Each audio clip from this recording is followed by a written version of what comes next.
नमस्कार मित्रों, मैं प्रकाश अय्यर कोणार्क की लर्निंग में एक बार फिर से आप सभी का स्वागत करता हूं। साथियों, हम बात कर रहे थे राजनीति विज्ञान की और आज हम उसी क्रम में आगे बात करेंगे कि राज्य व्यवस्था के अंतर्गत हमें पढ़ना क्या क्या है या राज्य व्यवस्था को समझने की दृष्टि से हम कितने भागों में विभाजित कर सकते हैं। तो राज्य व्यवस्था को समझने के लिए हम बात करते हैं सबसे पहले कि राज्य व्यवस्था के अंतर्गत हमें पढ़ना क्या क्या है। तो मित्रों, राज्य व्यवस्था को समझने के लिए हम इसे दो भागों में देखेंगे। एक भाग जो हमारा रहेगा वह रहेगा संविधान। सबसे पहला हमारा जो भाग रहेगा वह रहेगा संविधान और दूसरा जो हमारा भाग रहेगा वह रहेगा शासन प्रणाली। शासन प्रणाली या जिसे हम सरकार भी कहते हैं, शासन प्रणाली या जिसे हम सरकार भी कहते हैं। हम बात कर रहे हैं राज्य व्यवस्था की। इसे समझने की दृष्टि से हम इसे दो भागों में विभाजित करते हैं। एक भाग जो हमारा रहेगा संविधान और दूसरा रहेगा शासन प्रणाली या सरकार। सबसे पहले हम बात करते हैं कि संविधान होता क्या है, संविधान के प्रकार कौन से हैं, संविधान का महत्व क्या है। तो इन सभी बातों की चर्चा हम पिछली क्लास में कर चुके हैं। यहाँ हम बात करते हैं कि संविधान के अंतर्गत हमें क्या क्या पढ़ना है। तो मित्रों, संविधान को समझने के लिए हम इसे पुनः तीन भागों में देखते हैं। सबसे जो पहला हमारा भाग रहेगा वह रहेगा संविधान का विकास और दूसरा रहेगा संविधान निर्माण की कहानी और तीसरा जो हमारा भाग रहेगा वह रहेगा संविधान का दर्शन। तो संविधान के अंतर्गत सबसे पहले जो हम पढ़ेंगे वह होगा हमारा संविधान का विकास और दूसरा जो हमारा भाग रहेगा संविधान निर्माण की कहानी, संविधान निर्माण की कहानी और जो तीसरा सबसे अंत का जो भाग रहेगा वह रहेगा संविधान का दर्शन। हम बात कर रहे हैं संविधान की। संविधान के अंतर्गत हम सबसे पहले संविधान के विकास पर चर्चा करेंगे।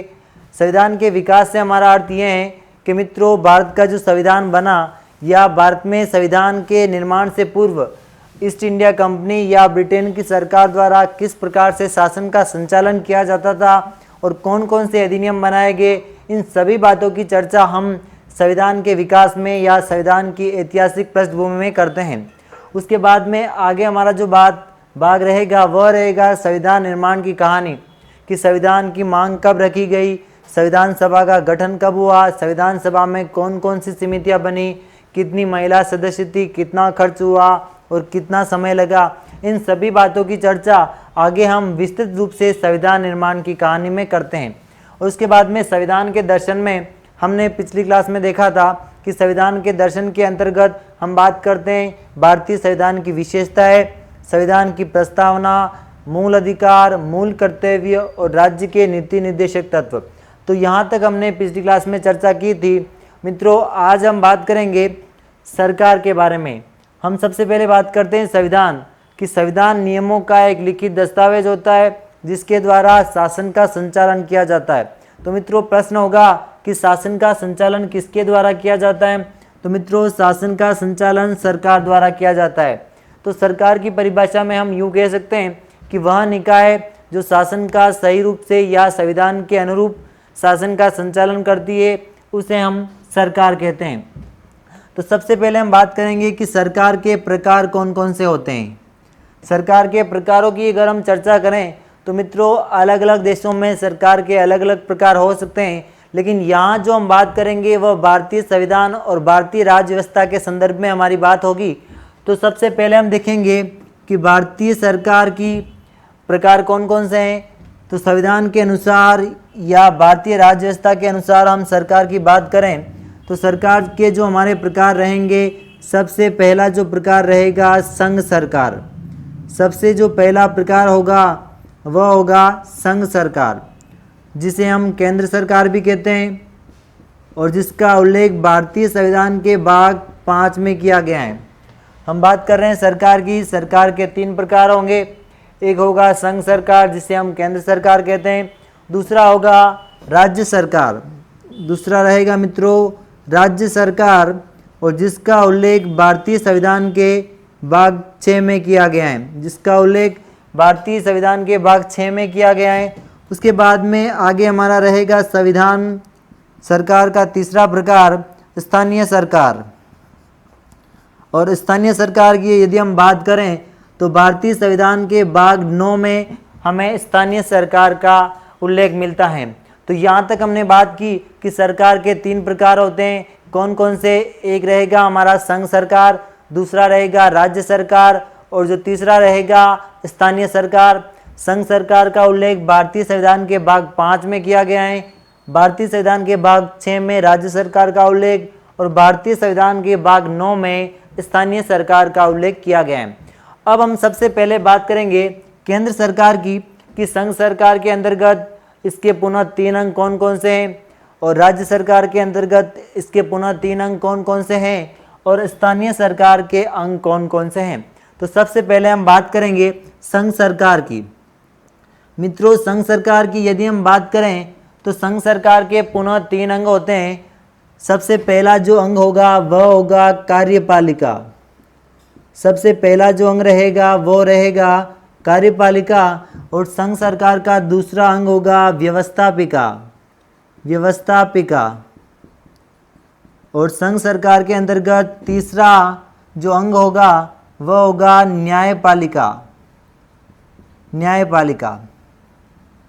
हम बात कर रहे हैं केंद्र सरकार की, तो संघ सरकार के पुनः 3 अंग हैं। सबसे पहला रहेगा कार्यपालिका, दूसरा होगा व्यवस्थापिका और तीसरा होगा न्यायपालिका। हम बात करते हैं कार्यपालिका की।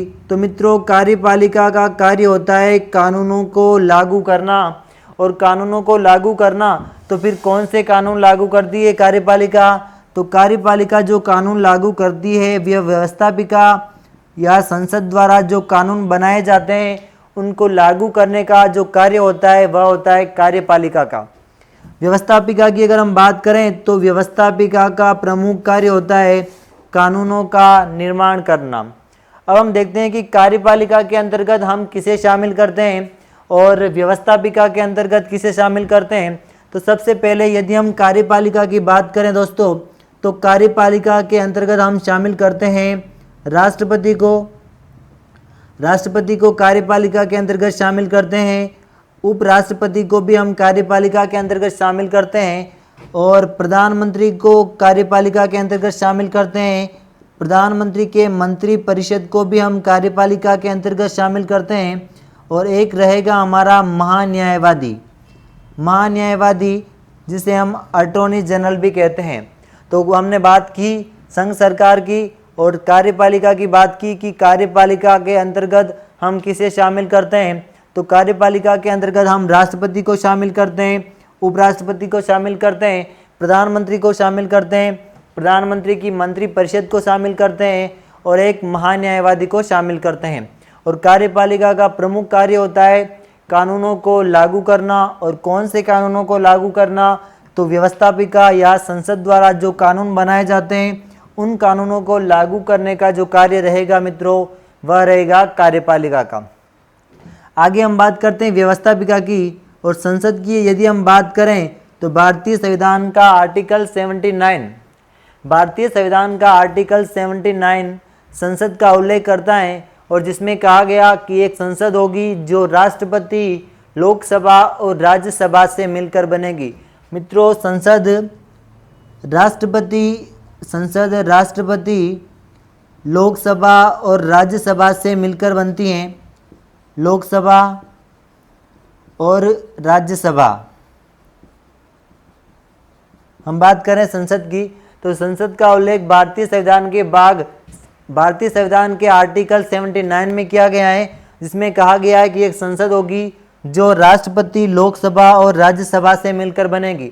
मित्रों, यहाँ ध्यान देना, राष्ट्रपति संसद का अंग होता है, संसद का सदस्य नहीं। सदस्य इसलिए नहीं होता है कि कोई भी विषय वस्तु जब संसद में लाई जाती है, जिसे हम विधेयक कहते हैं, वह लोकसभा में पारित होती है, राज्यसभा में पारित होती है, उसके बाद में राष्ट्रपति के पास में वह विधेयक पहुंचता है, उस पर राष्ट्रपति अपने हस्ताक्षर करता है और उसके बाद वह विधेयक एक कानून बनता है। तो इस प्रकार राष्ट्रपति संसद का अंग होता है, संसद का सदस्य नहीं। और मित्रों, लोकसभा और राज्यसभा ये दोनों सदन संसद के सदन होते हैं। तो यहाँ तक हमने बात की कि व्यवस्थापिका का जो प्रमुख कार्य रहेगा कानूनों का निर्माण करना और संसद के अंतर्गत राष्ट्रपति, लोकसभा और राज्यसभा को शामिल किया गया है। आगे हम बात करें न्यायपालिका की, तो मित्रों न्यायपालिका की यदि हम बात करें तो केंद्र में न्यायपालिका के अंतर्गत रहेगा सर्वोच्च न्यायालय। सर्वोच्च न्यायालय और मित्रों सर्वोच्च न्यायालय का यहाँ पर प्रमुख कार्य रहेगा कि व्यवस्थापिका और कार्यपालिका द्वारा जो भी कानून बनाए जा रहे हैं या जिन कानूनों को लागू किया जा रहा है, क्या वह कानून संविधान के अनुरूप हैं, क्या वह कानून नागरिकों के मूल अधिकार में कोई बाधा उत्पन्न नहीं करते हैं। इन सभी कानूनों की जो समीक्षा करने का जो कार्य रहता है वह रहता है न्यायपालिका। तो मित्रों न्यायपालिका का प्रमुख कार्य रहेगा कि संविधान के अनुरूप व्यवस्थापिका द्वारा या कार्यपालिका द्वारा कानून बनाए जा रहे हैं या नहीं बनाए जा रहे हैं, इन सभी बातों पर न्यायपालिका के द्वारा नियंत्रण रखा जाता है। यहाँ तक हमने बात की केंद्र सरकार की कि केंद्र सरकार जिसके 3 अंग होते हैं, कार्यपालिका, व्यवस्थापिका, न्यायपालिका। आगे हम बात करते हैं राज्य सरकार की। मित्रों राज्य सरकार की यदि हम बात करें तो राज्य सरकार के अलग अलग राज्यों में अलग अलग राज्य सरकारें होती है और केंद्र सरकार किसी देश में एक सरकार होती है।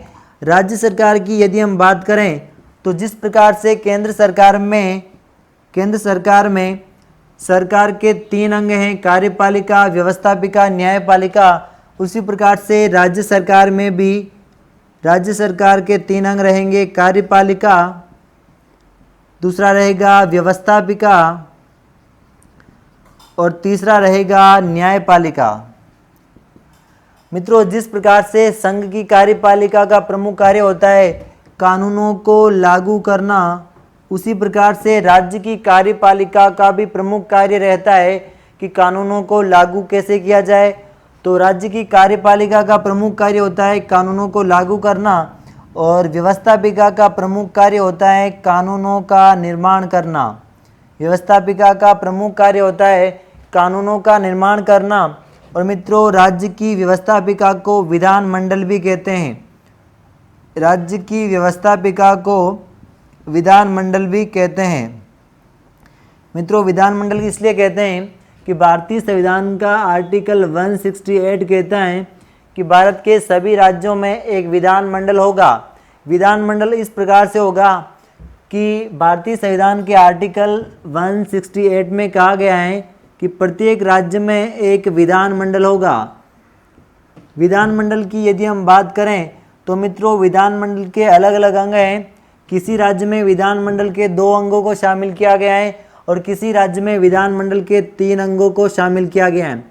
एक अंग में राज्यपाल को शामिल किया गया है तो कहीं पर विधानमंडल के अंतर्गत विधानसभा को शामिल किया गया है। उसी प्रकार से विधानमंडल के 3 अंगों में राज्यपाल को शामिल किया गया है, विधानसभा को शामिल किया गया है और विधान परिषद को शामिल किया गया है।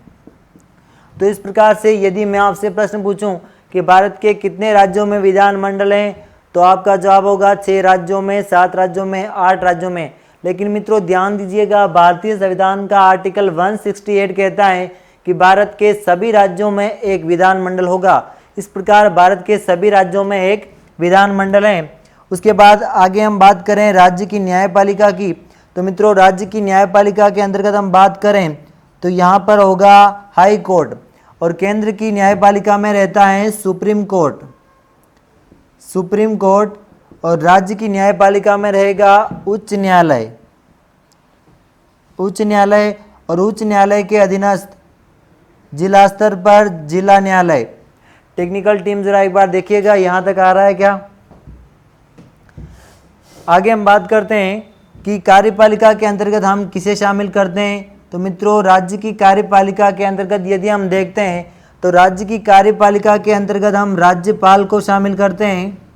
राज्यपाल के बाद हम मुख्यमंत्री को शामिल करते हैं और मुख्यमंत्री के बाद मुख्यमंत्री की मंत्री परिषद को शामिल करते हैं और मंत्री परिषद के बाद यहाँ पर हम शामिल करते हैं महाधिवक्ता। मित्रों ध्यान दीजिएगा कार्यपालिका में संघ की कार्यपालिका में हम महान्यायवादी की चर्चा करते हैं और राज्य की कार्यपालिका में महाधिवक्ता जिसे हम एडवोकेट जनरल कहते हैं। तो यहाँ तक हमने बात की कि राज्य की कार्यपालिका के 3 अंग हैं, कार्यपालिका, व्यवस्थापिका, न्यायपालिका। और कार्यपालिका के अंतर्गत हम राज्यपाल, मुख्यमंत्री और मुख्यमंत्री की मंत्रिपरिषद को शामिल करते हैं। और उसके बाद में हम महाधिवक्ता को भी राज्य की कार्यपालिका में शामिल करते हैं, जिसे एडवोकेट जनरल कहते हैं। आगे ये हम बात करें कि विधानमंडल के अंतर्गत हम किसे शामिल करते हैं, तो विधानमंडल के अंतर्गत हम राज्यपाल को शामिल करते हैं और विधानसभा को शामिल करते हैं और विधान परिषद को भी हम विधानमंडल के अंतर्गत शामिल करते हैं। तो इस प्रकार आगे हम बात करते हैं स्थानीय सरकार की।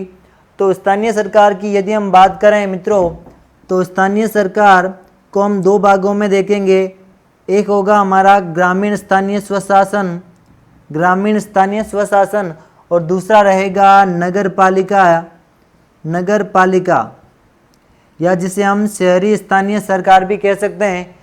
ग्रामीण स्थानीय स्व सरकार के अंतर्गत हम बात करें तो एक रहेगा हमारा ग्राम पंचायत, इसका दूसरा अंग रहेगा पंचायत समिति और तीसरा रहेगा जिला परिषद, तीसरा जो अंग रहेगा जिला परिषद। इसी प्रकार से नगर पालिका में हम बात करें तो नगर पालिका में जो पहला अंग रहेगा नगर पालिका, दूसरा अंग रहेगा नगर परिषद और इसका तीसरा अंग रहेगा नगर निगम, नगर निगम। हमने बात की सरकार के तीसरे अंग की। सरकार का तीसरा प्रकार कौन सा है, तो स्थानीय सरकार। स्थानीय सरकार को हम ग्रामीण स्थानीय सरकार भी कहते हैं और इसे शहरी स्थानीय सरकार के रूप में भी बांटा गया है। ग्रामीण स्थानीय स्व सरकार के अंतर्गत हम बात करेंगे ग्राम पंचायत की, पंचायत समिति की, जिला परिषद की, और नगर पालिका में हम देखेंगे नगर पालिका, नगर निगम, नगर परिषद। तो मित्रों, इस प्रकार से उम्मीद करता हूं कि आज हमने चर्चा की राज्य व्यवस्था को समझने की दृष्टि से हम 2 भागों में विभाजित करते हैं। एक भाग हमारा था संविधान और दूसरा था शासन प्रणाली, या जिसे हम सरकार कहते हैं। और सबसे पहले हमने बात की कि संविधान के विकास में हमें क्या पढ़ना है, संविधान के निर्माण की कहानी में हमें क्या पढ़ना है, और संविधान के दर्शन के अंतर्गत हमें क्या पढ़ना है। संविधान की विशेषताओं के बारे में चर्चा करनी है, विशेषताएं। उसके बाद में संविधान की प्रस्तावना और मूल अधिकार, मूल कर्तव्य, राज्य के नीति निर्देशक तत्व, इन सभी बातों के बारे में हम चर्चा भारतीय संविधान के दर्शन में करते हैं। तो उम्मीद करता हूं कि यहाँ तक आपको समझ में आया होगा। मिलते हैं अगले वीडियो में। धन्यवाद।